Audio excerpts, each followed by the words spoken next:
Hello students, कैसे हो? मेरा नाम है रोहित चौधरी और आपका स्वागत है द फिजिकल वर्ल्ड में।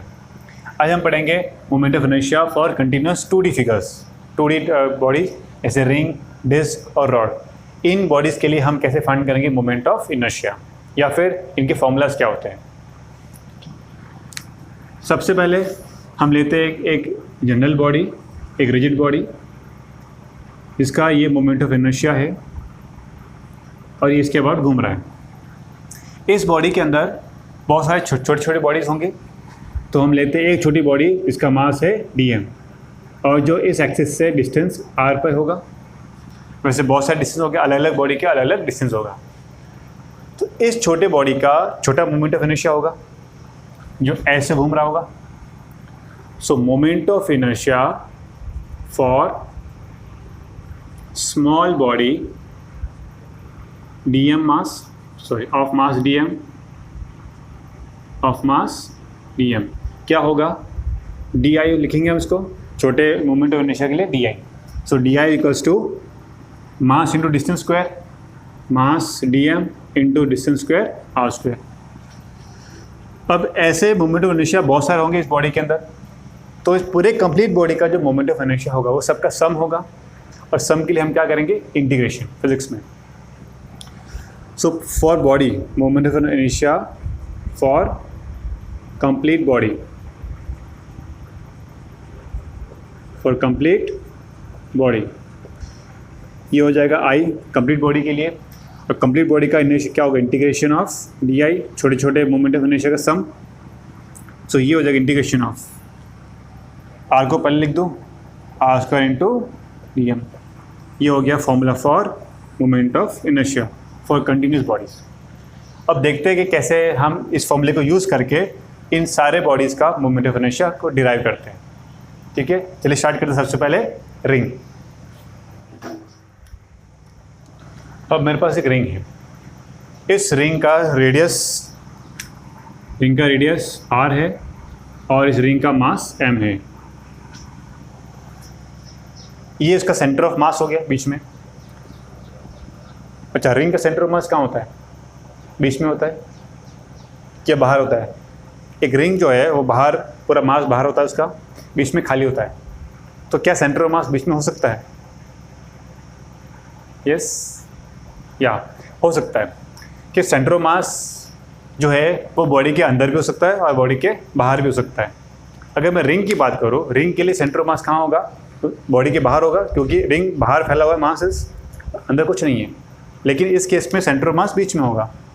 वैसे ही डिस्क के लिए, बस डिस्क के CD, अगर डिस्क के लिए सेंटर ऑफ मास कहाँ होता है? उस बॉडी के अंदर होता है। तो ये कोई ज़रूरी नहीं है कि सेंटर ऑफ मास हमेशा बॉडी के अंदर हो, वो बॉडी के बाहर भी हो सकता है। ठीक है, वो करेंगे सेंटर ऑफ मास में। तो फिलहाल ये जो एक्सिस ऑफ रोटेशन है ये पास कर रहा है उसके सेंटर ऑफ मास से। ना मुझे फाइंड करना है कि इस एक्सिस के अबाउट I कितना होगा। What is I about this axis? तो उसके लिए हम क्या करेंगे? हम सबसे पहले छोटा पार्ट लेंगे। कंसीडर करते हैं यहाँ पे छोटा मास dm और ये यहाँ से कितना दूर है? डिस्टेंस r, क्योंकि इसके लिए हर एक का रेडियस कांस्टेंट होगा, सेम होगा, क्योंकि सारा मास जो है वो r डिस्टेंस पे होगा। इधर भी dm जो मास होगा वो भी r डिस्टेंस पे होगा। हर जगह जो dm मास है वो कितना दूर है? r डिस्टेंस दूर है। तो सबसे पहले छोटे से dm का छोटा सा moment of inertia, so di is equals to mass into distance square. फिर हम क्या करेंगे? I for the complete body equals to integration of di is equals to integration of r square into dm। Now r जो है वो constant है पूरे body के लिए, हर मास जो है वो r डिस्टेंस दूर है, तो r को बाहर लेते हैं हम, r स्क्वायर बाहर, integration of dm। Now integration of dm का मतलब है कि सारे मासेस को ऐड करना है। अगर मैं सारे मास को ऐड कर दूँ तो मुझे क्या पूरा कंप्लीट मास मिलेगा? सो ये हो जाएगा r स्क्वायर इंटू m, ये हुआ I। So therefore I for ring is equals to m r square. ये फॉर्मूला हो गया। अब सारे फॉर्मूले नोट करते जाओ एक एक करके, क्योंकि यहाँ पे बहुत सारे फॉर्मूले आने वाले हैं। तो टेबल बना लो एक, टेबल के अंदर यहाँ तक यहाँ इस पर लिखना, यहाँ इस तरफ लिखना बॉडीज और इस तरफ लिखना मोमेंट ऑफ इनर्शिया, कि इस बॉडी के लिए इसका इनर्शिया का फॉर्मूला क्या होता है। ठीक है, सबसे पहले रिंग के लिए क्या फॉर्मूला है, mr²। अब करेंगे हम डिस्क के लिए। नो, ये डिस्क है, डिस्क का पूरा कंप्लीट, डिस्क मतलब अंदर से पूरा बंद है, जैसे आपकी सीडी होती है। सीडी क्या हो, ये एक डिस्क है। अभी डिस्क का जो मास है, मास m और रेडियस r, इसका फाइंड करना मुझे मोमेंट ऑफ इनर्शिया। अब यहाँ पर भी हम क्या करेंगे, विल टेक स्मॉल मास, हम एक छोटा मास लेंगे dm। बट यहाँ पे जो छोटा मास हम कैसे लोगे, अब ये तो पूरा डिस्ट्रीब्यूटेड है, हम एक पॉइंट ले नहीं सकते। यहाँ पे हम क्या करेंगे, इसको हम सिमेट्रिकली डिवाइड करेंगे और एक रिंग काटेंगे, छोटा सा रिंग, बीच में एक छोटा सा रिंग कट करेंगे। यहाँ पे इस छोटे से रिंग का जो रेडियस होगा वो होगा x रेडियस, यहाँ से यहाँ तक x रेडियस। क्योंकि इस बार क्या हुआ, ये रिंग वेरिएबल होगी, ये रिंग स्टार्ट हो गई x=0 से लेके x=r तक, वहाँ तक बहुत सारे रिंग्स होंगी, बट मुझे एक रिंग लेना है। इस छोटे से रिंग का छोटा सा मास होगा dm और इसका थिकनेस dx। तो छोटा सा मास का छोटा सा moment of inertia di equals to dm into distance square x²। So ये क्या हो जाएगा, ये हो जाएगा कंप्लीट का integration of di, so integration of x² into dm। अब यहाँ पे गड़बड़ है, देखो यहाँ पे x² है, यहाँ पे x है और यहाँ पे m है। तो किसी भी टर्म यहाँ पे इंटीग्रेशन में जिस टर्म के साथ हम कर रहे हैं इसका इंटीग्रेशन, वही टर्म यहाँ आना चाहिए अंदर वेरिएबल। बट यहाँ पे वेरिएबल कौन है, x वेरिएबल है, और किसके साथ में हम कर रहे हैं, मास के साथ, तो ये पॉसिबल नहीं है। तो यहाँ पे क्या करना पड़ेगा, आपको dm को चेंज करना पड़ेगा dx के टर्म्स में। ठीक है, तो अब चेंज करते हैं इसको। अब यहाँ पे हम लेंगे मास पर यूनिट एरिया, क्योंकि ये फ्लैट सरफेस है, यहाँ पे इसका एरिया आएगा। तो मास पर यूनिट एरिया क्या होगा, मास पर यूनिट एरिया, कितना एरिया उसका, एरिया फॉर डिस्क कितना, पाई इंटू r²। ये हो गया एक एरिया का मास, एक एरिया का। अगर दो एरिया का फाइंड करना है तो मल्टीप्लाई बाय 2, 3 एरिया का मल्टीप्लाई बाय 3, जितना रिक्वायरमेंट है उससे मल्टीप्लाई करना है। अब देखो मुझे कितना रिक्वायरमेंट है, मुझे रिक्वायरमेंट है इस ब्लू सेक्शन का, इस ब्लू पट्टी का रिक्वायरमेंट है। तो हम देखो इसको क्या कैसे फाइंड करेंगे, इसका एरिया फाइंड करने के लिए इसको कट करते हैं और इसको खोल देते हैं। जब कट करके उसको ओपन करोगे तो ये जो पूरी पट्टी है स्ट्रिप, इस स्ट्रिप का लेंथ कितना होगा, 2 pi into x, 2 pi r होता है circumference, 2 pi x into thickness कितना इसका dx। सो इसका एरिया कितना हुआ, so area for this 2 pi x into dx, ये एरिया हो गया। अच्छा, अब यहाँ पे देखो मास पर यूनिट एरिया आ गया इतना पार्ट, तो एक एरिया का इतना है, 2 एरिया का मल्टीप्लाई बाय 2, इतने एरिया का मल्टीप्लाई बाय दिस पार्ट, तो ये हो जाएगा m upon pi r² into 2 pi x into dx। ये आपका क्या बन गया, dm, this is your dm। Okay, तो अब इस dm को यहाँ रख दे, equal to integration of x² into dm कितना, ये पूरा पार्ट है, m upon pi r² into 2 pi x into dx is integration of, क्या कट हो रहा है, कट हो रहा है पाई से पाई कट हो रहा है और कुछ नहीं है, 2m और r², 2m अपॉन r², इस साइड बाकी क्या बन गया, x यहाँ से और x² यहाँ से, ये बन गया x³ इंटू dx। ना ये पूरा टर्म कांस्टेंट, इसको बाहर ले लो, सो इंटीग्रेशन ऑफ, सॉरी इसको बाहर ले लिया, 2m अपॉन r², पूरा बाहर, इंटीग्रेशन ऑफ x³ dx। अब इसका इंटीग्रेशन x³ का इंटीग्रेशन x⁴/4, सो ये हो गया 2m upon r square x power 4/4। Now limits, इसकी लिमिट्स, एक्स की लिमिट्स कहाँ से कहाँ तक, एक्स की लिमिट्स कैसे होगी, छोटे से पार्ट, छोटा सा रिंग से लेके बड़ा सा रिंग, तो x इक्वल टू 0 से लेके x equal to capital R तक, ये उसके लिमिट्स हो गई। यहाँ से लिमिट पुट करते हैं इसके 0 to R, 0 to R, इसकी लिमिट्स है। सो यहाँ पे भी क्या होगा 0 to R। नाउ कैसे पुट करते हैं limits, upper limit minus lower limit, तो पहले अपर लिमिट पुट करते हैं। सो 2m/r square into R put करो उसका, R की पावर 4/4 माइनस 0 और 0 हो जाएगा। नाउ ये कितना बन गया, 2 कट करोगे और ये 4 ये कट हो जाएगा। So m/r square divide by 2। So ये हो गया moment of inertia for disc. तो यहाँ मैं लिख रहा हूँ I for disc equals to m/r square by 2। ये आ गया second formula for disc. Ring के लिए क्या था m/r स्क्वायर, डिस्क के लिए क्या है m/r स्क्वायर बाई 2। अब किसका कम है मोमेंट ऑफ इनर्शिया, इसका कम है, हाफ हो गया इसका डायरेक्टली। इसका मतलब ये हुआ कि इसको घुमाने में मुझे कम मेहनत करनी पड़ेगी, जबकि रिंग को घुमाने में ज़्यादा मेहनत करनी पड़ेगी। जैसा क्यों, क्योंकि देखो रिंग में क्या है, सारा का सारा मास बाहर डिस्ट्रीब्यूटेड है, पूरा सारा का सारा मास बाहर है, जितना दूर होगा उतना उसका मोमेंट ऑफ इनर्शिया ज़्यादा होगा। इसमें क्या हो रहा है, इसका मास अंदर भी आ गया, डिस्ट्रीब्यूटेड है, तो कुछ मास पास में आ गया, कुछ मास दूर है, तो इसका ultimately overall moment of inertia कम हो गया, हाफ हो गया। ठीक है, ठीक। अब करते हैं नेक्स्ट रॉड के लिए। रॉड के लिए दो होंगे, एक रॉड के लिए क्या होगा, सेंटर से होगा कि अगर रॉड ऐसे घूम रहा है इसका मोमेंट ऑफ इनर्शिया कितना होगा, और दूसरा आएगा इसी के एनालोगस से इस एक के अबाउट, एंड के अबाउट। ठीक है, तो दोनों केस देखते हैं।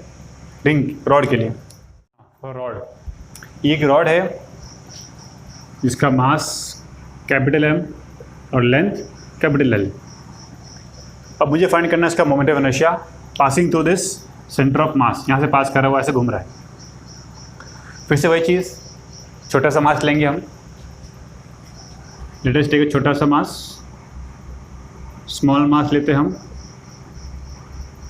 एक छोटा लेंथ है, छोटा लेंथ dx, और ये जो मास dm है इस एक्सिस ऑफ रोटेशन से कितना दूर है, कितना दूर है, x डिस्टेंस दूर है कि, तो एक छोटे से मास का छोटा सा मोमेंट ऑफ इनर्शिया क्या लिखोगे आप, di equals to dm into x square.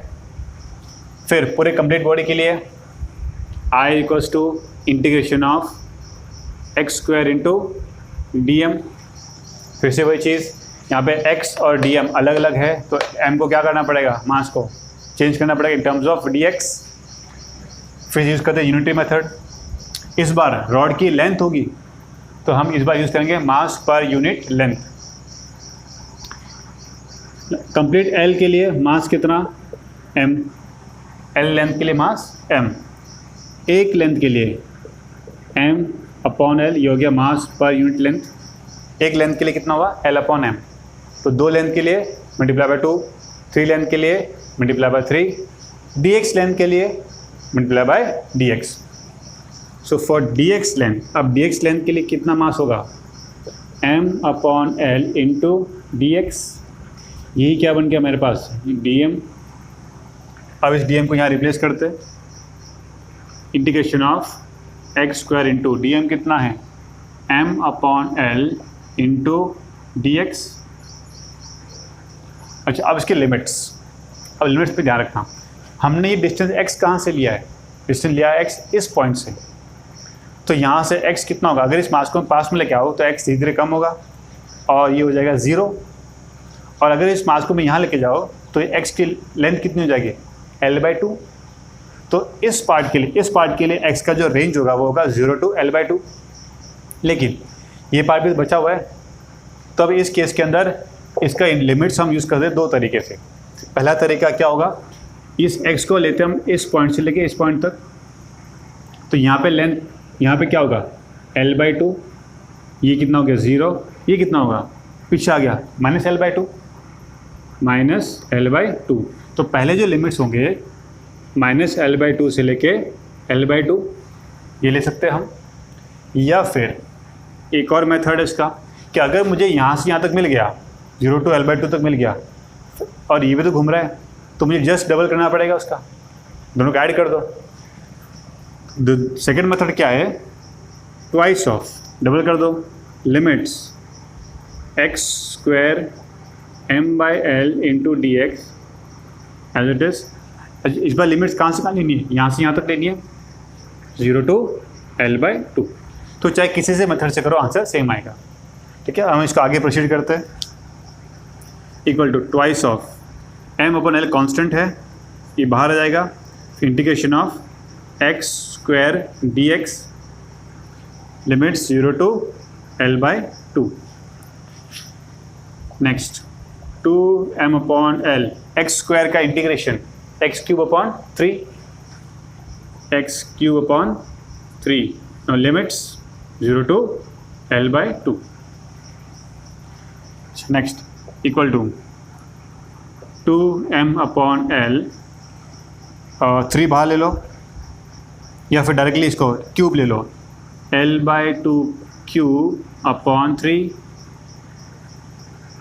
Okay, upper limit minus lower limit, ये कितना बन गया, 2m/l इंटू ये हो गया L³ 2³ इज 8 इंटू 3, ये कैंसिल हो गया, 4 ये 2, ये हो गया mL² 12। So I for rod equals to mL² 12। But कौन से एक्सेस से, वो एक्सेस जो सेंटर ऑफ मास से पास हो रहा है। Is it clear? तो सेंटर ऑफ मास से पास होने वाला मोमेंट ऑफ इनर्शिया mL² 12। फिर से हम रिपीट करते हैं, रिंग के लिए mR², डिस्क के लिए mR² 2, rod centre of mass से पास कर रहा है तो mL² 12। चलो अब देखते हैं कि अगर ये यहाँ से पास करे तो कितना होगा। ठीक, इसी के अंदर, इसी पैटर्न के अंदर now we will find moment of inertia about one end, इस एंड के अबाउट। तो अगर मैं यहाँ से पास कर रहा हूँ तो ये एक्सिस आप नहीं लोगे, इसको मत लो। इस बार एक्स कहाँ से लोगे, इस बार एक्स यहाँ से लेना पड़ेगा, ये सारी चीज़ हट गई ना। फिर से ये एज इट इज़ रहेगा m into x², because distance x लिया हमने यहाँ से, ये एज इट इज़ है। यहाँ पे देखो इस बार लिमिट्स क्या होगी, लिमिट्स x इक्वल टू कहाँ से कहाँ तक जाना है, यहाँ से लेके यहाँ तक, दैट मीन्स 0 to L। तो लिमिट्स क्या होगी, 0 to L। ठीक है, बाकी सब एज इट इज़ है। नेक्स्ट इधर भी क्या होगा, 0 to L, limits will be from 0 to L। ये एज इट इज़ रहेगा, मास पर यूनिट लेंथ ना। अब इसको थोड़ा चेंज करते हैं, कंटिन्यू करते हैं इसको सोल्यूशन। सो m/l कांस्टेंट है, m/l कांस्टेंट बाहर आ गया, integration of x² dx limits 0 to L। m/l x² का integration x³ 3 limits 0 to L। Limits put करोगे तो ये हो जाएगा m/l इंटू L³ 3, ये हो गया mL² 3। So I at one end equals to mL² 3। Clear है बच्चों? रॉड के लिए हमने 2 केस लिए थे, सेंटर ऑफ मास और एक एंड के अबाउट। तो अभी तक हमने इस वीडियो के अंदर 4 मोमेंट ऑफ इनर्शिया फाइंड किए। सबसे पहले रिंग के लिए, फिर डिस्क के लिए, फिर रॉड के 2 केसेस, सेंटर ऑफ मास और one and. Is it clear? तो होप आपको ये लेक्चर अच्छा लगा होगा। खुश रहिए, पढ़ते रहिए, ऑल द बेस्ट।